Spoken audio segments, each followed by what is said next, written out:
Yan, alright mga idol, magandang gabi. Pilipinas, magandang gabi sa lahat ng mga minamahal natin viewers, sa lahat ng mga organic subscriber. Panuli, update ko kayo sa kalagayan ng panahon dito sa aming lugar. So maghapon ay maulan dito ang naranasan namin sa 4th District of Quezon Province, particular dito sa Lopez, Quezon. Maghapon maulan, simula pa kaninang alas 8 ng umaga, October 24. Grabe ang ulan. Maulang-maulan, yung matyagang-matyagang ulan, tapos biglang bumugso. Tapos yung hangin nawala. So ayun, at kayo ng bandang mga alas 5 o alas 6 ng gabi ay lumakas palalo yung ulan mga idol na naramdaman namin dito sa Lopez, Quezon. At talagang maulang-maulan. So umuwi na kami dito sa bahay. Ako galing dito sa Kubo-Kubo. Kumain kami ng hapunan mga idol. At yun, nagbukas tayo ng telebisyon para ma-update tayo. Grabe pala talaga ang ginawang pagbaha ng bagyong Christy na yan mga idol.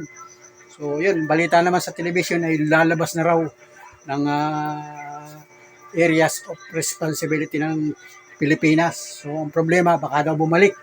Pambihirang buhay mga idol. So ito at ang kalagayan nga ng panahon dito sa amin, nandito ako sa loob ng bahay. So pag nasa loob ka ng bahay ay hindi mo ramdam yung ulan sa labas. Pero ang pakiramdam ko, ang oras ngayon ay alas 8:05 na mga idol ng gabi. At ito, parang naghulaw yata, parang nawala ang ulan. Isilipin ko sandali sa labas. Parang nawala nga ang ulan mga idol. Ayun, madilim na mga idol. Parang nagtahimik, nawala ang ulan. So, ito ako sa loob ng bahay at tayo ay nagpapahinga mga idol. At binuksan ko yung television, yun, natapos na yung balita. At grabe, ang pagbaha dito pala sa Quezon Province, particular dito sa Lopez, Quezon, talagang hanggang ngayon ay baha pa dyan sa bahagi ng barangay Kanda Ibaba at Kanda Ilaya. Dalawang barangay kasi nag-uugnay na yan. So yan yung nag-uugnay ng Lopez, Quezon at papunta ng bayan ng Calawag. So yung barangay na binaha ay sakop pa rin ng bayan ng Lopez mga idol. So yun, shout out sa mga kabarangay natin dyan sa barangay Kanda Ilaya at saka sa Kanda Ibaba. So mababa talaga yung lugar nila mga idol. Kahit noon pa man talaga mababa yan kasi katutubiganan yan. Pag mapapasyal dyan, ikaw ay dadaan galing ng Metro Manila, papasok ka ng Bicol Region, madadaanan mo yan. Kung matatandaan ninyo yung lugar na yan, yung may ginagawang mga tulay na matataas. Yung tinatanong ng mga taga Bicol Region, bakit daw hindi matapos-tapos yung tulay ng mga poste doon ng mga matataas. Napakatagal na ng mga idol, baka ilang taon nang ginagawa yan, so mabagal ang paggawa nila. So mataas, parang flyover o overpass ba yan o basta ganun, mataas mga poste, makikita mo. Grabe ang traffic dyan, so nagwa one way dyan nung mga nakaraang araw nung hindi pa nagbabagyo. So yan ay lagi na yung pinalulubog ng tubig baha pagka panahon ng bagyo mga idol. So yan yung lugar na yan mga idol, yung lugar na yan sa barangay. Basta yan ay barangay mga idol. So yan ay along Maharlika Highway, National Road mga idol. So grabe at yun nga, pinalubog na naman siya ng tubig baha. At kanina, bandang alas 6 yata ng gabi, ngayong araw nito, October 24, alas 6 ng gabi, parang idiniklara na ng Lopez, Quezon na pansamantalang isasarado na sa lahat ng uri ng sasakyan. Kasi nga gabi na. So kaninang araw ay nadadaanan pa siya ng mga malalaking sasakyan. Yung mga truck, mga bus na matataas, saka yung ibang mga sasakyan na matataas nga. So yung mga maliliit na sasakyan, mga kotse, tulad ng mga Fortuner, mga mga van, kotse, mabababang sasakyan, motor single, saka mga tricycle, bawal.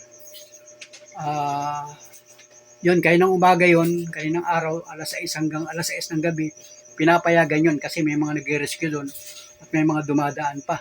Yung iba nagbabangka. So ngayong gabi yata ay parang idineklara na, nabasa ko na sa Facebook ay yung local government namin ito parang isenarado na sa lahat ng bihikulo. Kasi kung papayagan pa nga naman palibas at gabi at paambon-ambon pa nga ay baka magkaroon pa ng problema at hindi matutukan ng ating mga government Kaya yun, talagang isenarado na raw ngayon. Kaya ramdam ko din dito sa aming lugar, malapit kami dito sa along Maharlika Highway, ay parang nawala na rin yung ambon. So nagtahimik sa labas. At para malaman natin mga idol, parang wala ding dumadaang mga sasakyan ngayong gabi na. Kasi gabi na ngayon ay. So pasado 8:00 na ng gabi ngayon. At yun, papahinga na rin tayo. Magpapahinga na rin yung mga kapitbahay natin. Pero may kuryente dito, may ilaw sa lugar namin. So dyan sa Barangay Kanda, baba, ewan ko kung may kuryente dyan. So malayo kasi, buhat dito sa amin, papunta dyan sa Barangay Kanda ibaba hanggang Barangay Kanda Ilaya sa Lopez Quezon, malayo din. Baka mga 10 kilometers ang layo buhat dito sa amin, sa bahay ko hanggang dyan. Kaya hindi tayo basta-basta makakapunta dyan pag wala tayong sasakyan. So dito na lang tayo mga idol, sa bahay na lang muna tayo magbablog. At kumbaga na-update naman ako sa mga social media, sa television, at marami na rin bumati sa atin. Marami na rin tatanong yung mga viewers natin. So may mga nag-comment na kung pwede daw ako pumunta doon. So mahirap kasi wala tayong sasakyan. At saka tayo dito lang sa bahay. At saka yun nga, abangan nyo na lang sa ibang mga video, sa ibang mga vlogger. May mga nagbablog din dyan. So dito lang yung ating vlog sa ating bahay, sa ating kumukubo, sa ating pamilya. Para naman safe tayo. Kasi mahirap ding lumayo sa panahon ngayon. So, palibasa nga tayo may ginagawa, naggagawa tayo ng parol dito sa aming kubo-kubo. Ay di yun na lang muna ang ating pinagkaabalahan ngayong buong maghapon, halos 2 araw na. At yun nga, marami tayong gagawin dun sa kubo-kubo. Kasi yung ating CR nga ay nag-iba din, gawa ng 2 bumagsak na puno ng saging, pambihirang buhay. So, sa mga sunod na araw yun, ay ipapagawa ko yun o gagawin ko mga idol. So, yan, at may nagpapahatid na rin ng suporta ng iba nating mga kababayan. So, may nagtatanong sa akin. So, maraming salamat sa inyong pagmamahal kay Panuli. At ito nga mga idol, so ngayon ay pasado 8:00 na ng gabi at bukas pa rin yung telebisyon. So, naglo-loading kasi naka-internet na yung aming telebisyon. At pwedeng magsarado na ng bahay. Magsasarado na ng bahay si Mays Panuli at magpapahinga na rin kami. At ngayon nga ay 8:08 na ng gabi mga idol. At yun, sisilipin natin doon sa labas at para nawala yung ulan. So tingnan natin mga idol, punta tayo sa may kalsada. Tingnan natin yung mga sasakyan doon kung may mga dumadaan pa ba ngayon mga idol. Ang berang buhay sapagkat gabi na nga ay tahimik na rin ang ating mga kapitbahay at saka mga kabarangay namin dito ay tahimik na rin mga idol. So salamat sa inyo. Salamat sa lahat ng mga sumusubaybay, tumutugay guys sa aking vlog. Thank you ng marami sa inyo at mag-iingat po kayo lahat. So sa lahat ng mga nasalanta ng bagyo, ng binaha. So patuloy lang kayo na maglinis para makarecover ang ating pamilya mga idol. Wala tayong magagawa kundi maglinis ang maglinis. Kung anong pwedeng isalba, kung anong pwedeng ayusin, kung kaya pang ayusin. Kung hindi na kayang ayusin, tanggapin ang katotohanan na talagang yan yung nangyari sa ating buhay mga idol. So salamat sa inyong lahat. Salamat sa inyong panunood sa aking YouTube channel. At grabe, malapit na ang Pasko. Ito yung pasalubong sa ating ngayong pagpasok ng October. At papasok naman ang buwan ng Nobyembre. Pambihirang buhay. Malapit ang Pasko pero ganyan ang nangyari sa bansang Pilipinas. Halos yata buong Pilipinas na ang dinaanan yung bagyong yan mga idol. So mag-ingat po tayo mga idol, mga Panuli friends. At patuloy tayong magbablog sa araw-araw. So, tingnan natin mga idol sa labas. At sisilipin ko doon sa labas mga idol. Tara, medyo madilim doon. Tingnan natin kung may makikita tayo sa labas. Kasi nga para naghinto yung ulan ngayong oras na ito mga idol. Tara, let's go! Sasambali lumala ako mga idol.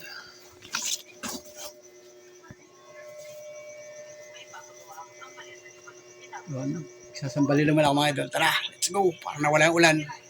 So, ito mga Panuli friends at nandito ako sa labas ngayon ng bahay namin at kita naman ninyo na yan, sarado na yung mga kapitbahay natin pero may ilaw ang street light. Pupunta ako dito sa may parting kalsada. Yan, madilim mga idol. Pambihira yun, wala lang ng ulan. No? Ayun, kinakapa ko ng aking kamay, wala ng ulan. Ayan, naglalakad ako mga idol dito sa labas. Ayan, tahimik na. Kasi nga kanina ay naambon talaga mga idol, naulan. So ngayon wala nang ulan. Ito, ayan, madilim na mga idol. Ito yung kalsada mga idol, ito yung highway. So pansinin natin, itong lugar na ito ay papunta ng Bicol. So, itong galing ng Manila ay may dumadaang pansasakyan. Ayun, tricycle, mga idol.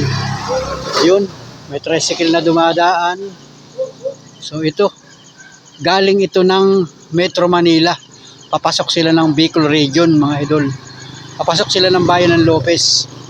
So pagdating ng bayan ng Lopez ay mukhang stranded sila dyan. Yun, baka alam naman nila na hanggang Lopez lang sila. Kasi ay may mga autoridad na doon sa Lopez, Quezon na magpapa-stop sa kanila doon. Kasi mukhang binabantayan na doon ng mga autoridad para wala nang makadaan. Kasi nga ay pagka ganitong gabi sobrang madilim na, ay baka magka-problema pa, ay lalong mahirap mga idol. So ito, may sasakyan pa dito, galing pa rin ito ng Manila papunta ng Bicol. So papasok siya ng Bicol o bayan ng Lopez mga idol. Kasi buhat dito, papasok pa sila ng Lopez, Quezon sa bayan bago nila marating yung Barangay Kanda ibaba. So ayan mga idol, yun. Kaya biglang tumahimik ang ating kalsada, itong Maharlika Highway na ito. Talagang ito busy sa araw-araw, sa oras-oras. Oh, pansinin natin talagang yun. Wala nang ibang sasakyan. Tahimik talaga mga idol. Grabe oh. Yan, ganyang katahimik mga idol oh. Wala na.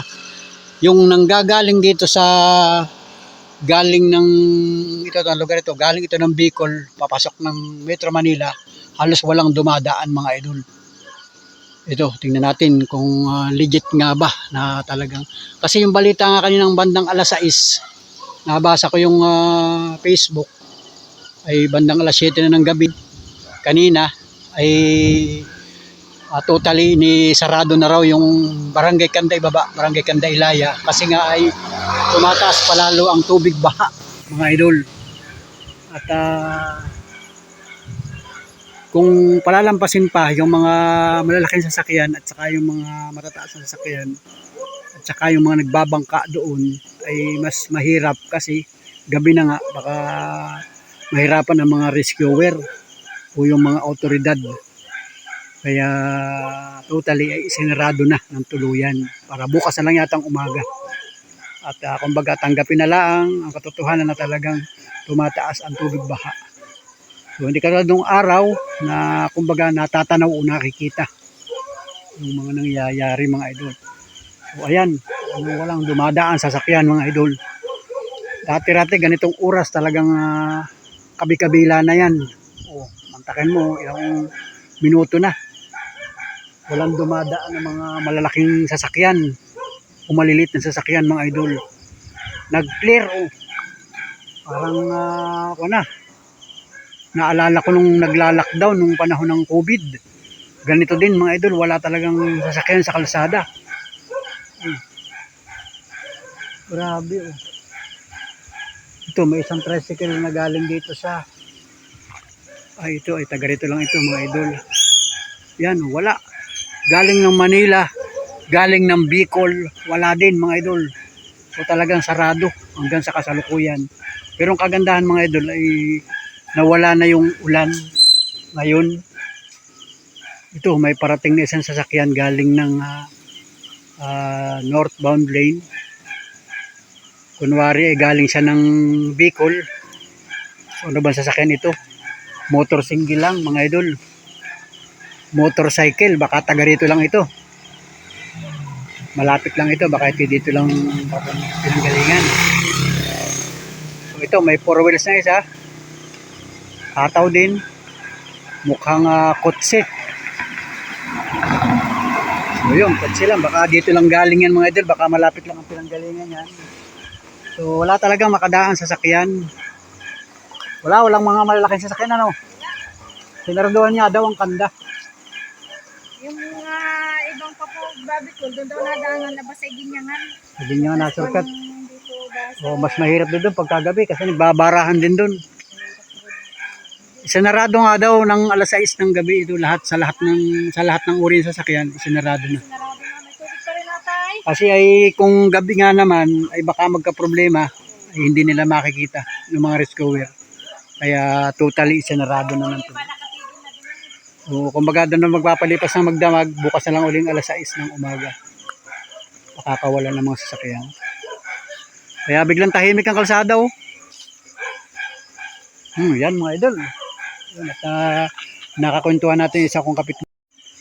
So ito nga mga idol at so ang oras ngayon ay alas 8:21 ng gabi mga idol. Yan, wala nang ulan mga idol. Pero parang humahangin-hangin. Katamtaman lang naman yung hangin mga idol at nawala na yung ulan. Kaya tayo nandito sa kalsada mga idol. Ito, nagsusula ako dito.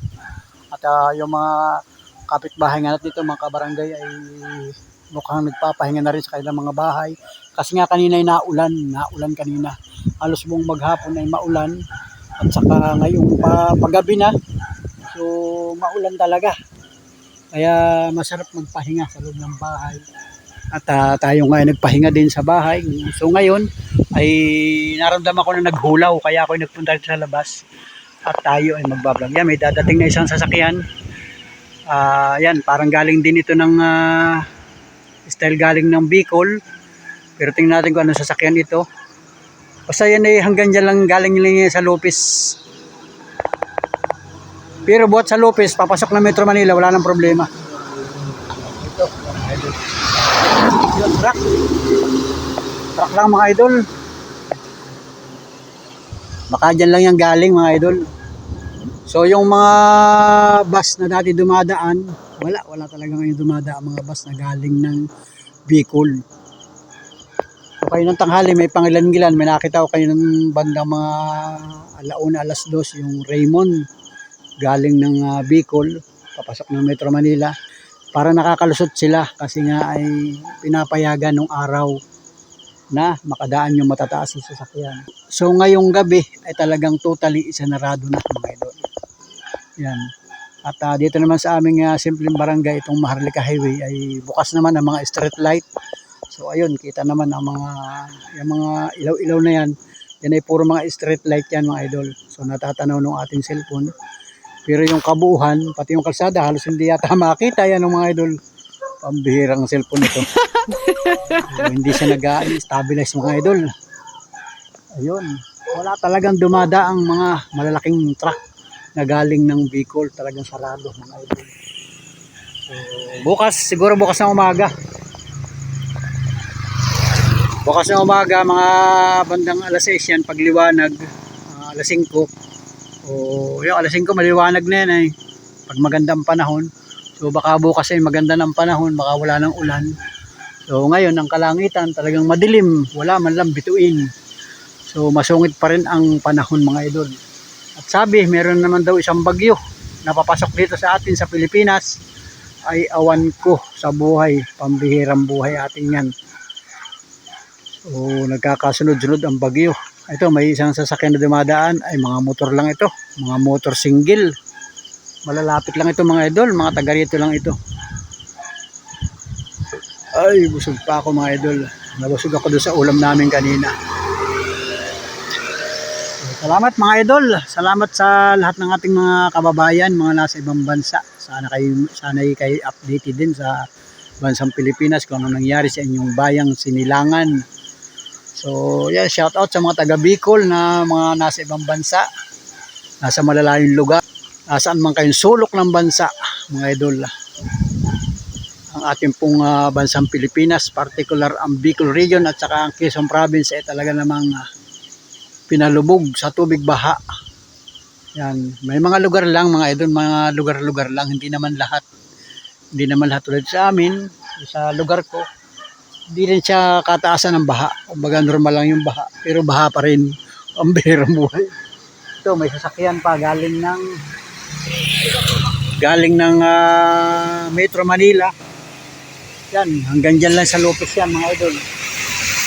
So, yun. So, Dalawang cargo truck. Siguro dyan lang sila magpapalipas ng gabi sa Lopez. Sa may bypass road, malawak naman kasi yung bypass road. So dyan lang sila magpapalipas ng gabi at hindi na sila palulusutin dun sa may Kanda ibaba, Kanda Ilaya. Kasi nga ay isinarado na mga idol. Dahil yan nga madilim na, gabi na. So lalalim pa ang gabi, lalalim pa rin ang baha. So kasi nangyari, nag-high tide. Yung pagka sinalubong na nung taib sa dagat, lumalaki lalo ang tubig. So paghibas, saka na siya mababawasan. So kaya nung mga nakaraang bagyo, nung mga nakaraang taon, kahit yung kauna pa mga bagyo, pagka lumulubog yung barangay Kanda ibaba, halos ay nagme-maintain siya minsan 1 week bago siya tuluyang humupa mga idol. So grabe talaga ang sitwasyon dyan. Pag lang naman ganitong may bagyo at saka yung dumami ang tubig baha. Pero mayroon naman mga bagyo na hindi nag-focus ng pagbaha. Kumbaga nagbabaha lang ay konti lang mga idol. Hindi siya nagtatagal. So ayan, wala talagang dumadaan mga idol na galing ng Bicol. So talagang ibig sabihin talagang isinarado na. Totally. Yan. At grabe ang kalsada pati dito, ang Maharlika Highway ay talagang dumami ang mga butas-butas na kalsada. Dahil nga sa patuloy na pag-ulan, halos ay ilang gabi na, ilang araw na nag-iinulan. So, ayan, may isang sasakyan na galing ng Lopez, papunta ng Gumaka. Ayan o. Kutsi lang ito. Malapit lang ang pinanggalingan ito mga idol. Ayan. Wala. Ayan, wala. Ayan. Malapit lang ang pinanggalingan yan mga idol.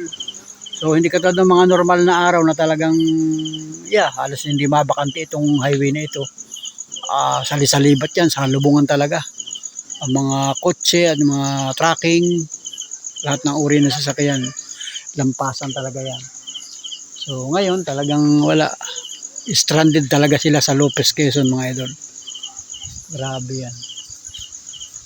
So yan, malamig ang panahon, maginaw sa labas mga idol. So mabuti na lamang at wala ng ulan, kaya tayo ay nakatambay dito mga idol. O nakatayo tayo dito sa may tabing highway mga idol. So ito pa rin yun, yung vlog ko kayo ng umaga. Kung nakita niyo yung aking vlog ng umaga, alas 8 ng umaga, na may dumaan na DCRH, Operation Tulong, papunta ng Bicol. Dito pa rin yung lugar na kinilalagyan ko mga idol. Ito may kutsi galing ng Manila. Yan, galing ng Manila, papasok ng Lopez, Quezon mga idol. Papasok doon sa may na-stranded na bahagi ng Lopez, Quezon mga idol. Kaya yun, mga kababayan, sikat na naman ang Lopez, Quezon sa balita kasi ay kitang-kita naman natin sa mga social media, sa telebisyon, na talagang nakapokus na naman ang atensyon sa pagbaha sa Barangay Kanda ibaba, Lopez, Quezon mga idol. Wala talaga makadaan mga idol.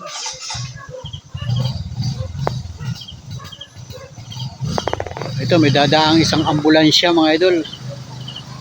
Naghatid yata ito ng pasyente. Ayun, ambulansya galing ng Gumaka, papasok ng Lopez, Quezon mga idol. Yung direction lang niya mga idol, yung direction niya galing ng Gumaka, pasok ng Lopez, Quezon. So yung galing ng Lopez, Quezon, papasok ng Gumaka, Quezon, walang dumadaan. Ayan. Pwede kang maglaro sa kalsada mga idol. Nung araw, nung mga dekada 80s, dekada 70s, 90s, ay pwede ka pa maglaro sa kalsada pagka ganitong gabi.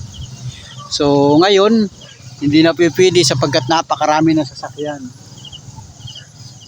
Pero ngayon, sa oras na ito mga idol, ay mukhang walang dumadaang sasakyan.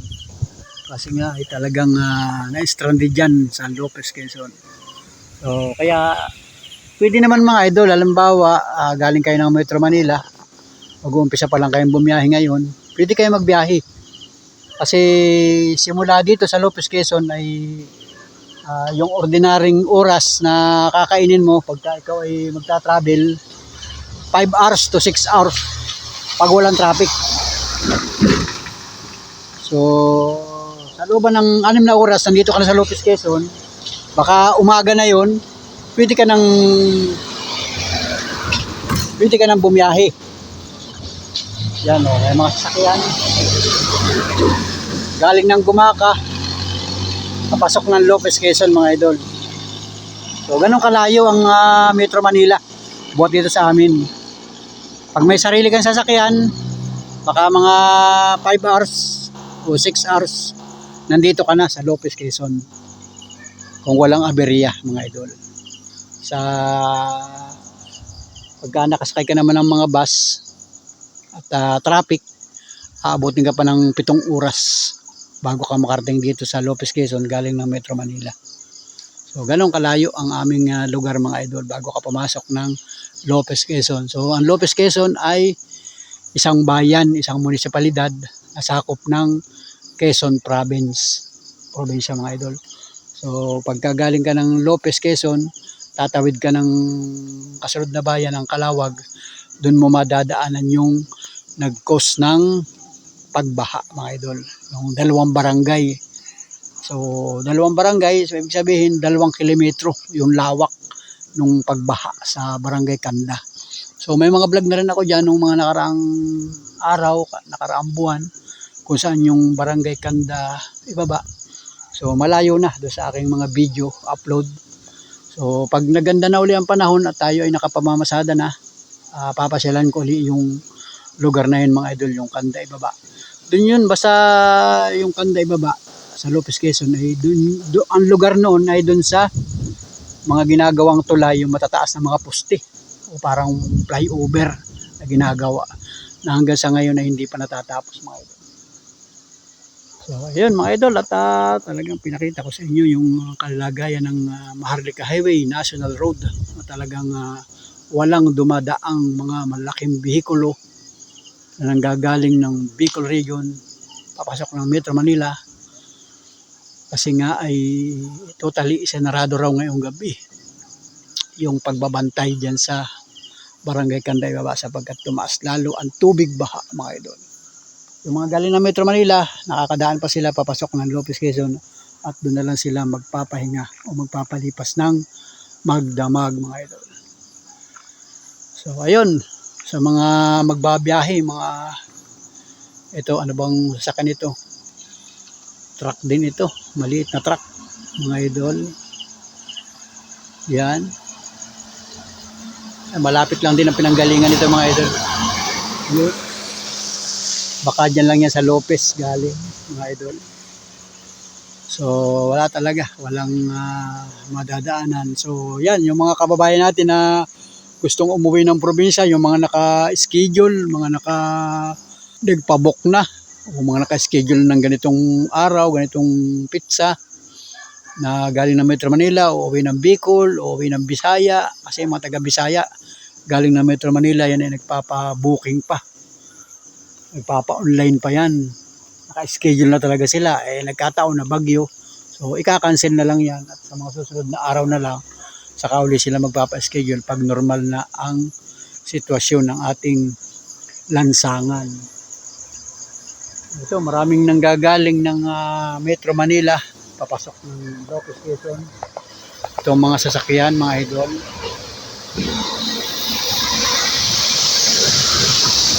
Ito, yan, mga truck na yan. Puro truck.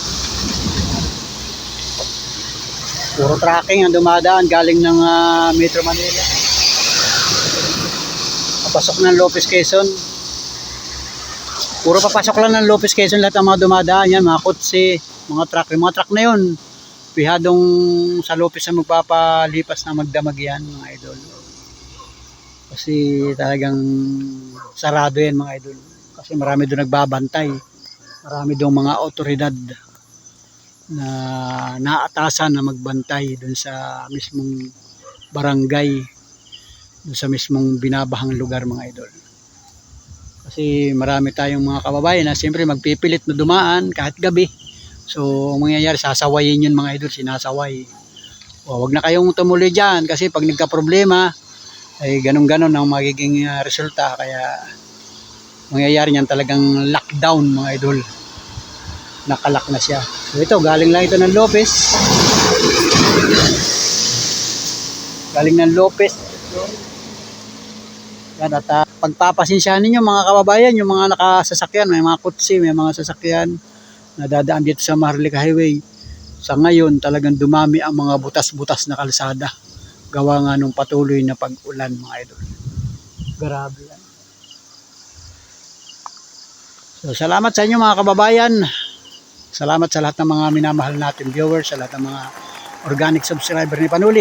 Sa mga hindi pa nakasubscribe kay Panuli, makikisubscribe po at siyempre pindutin yung bell notification para updated kayo sa lahat ng mga vlog ni Panuli.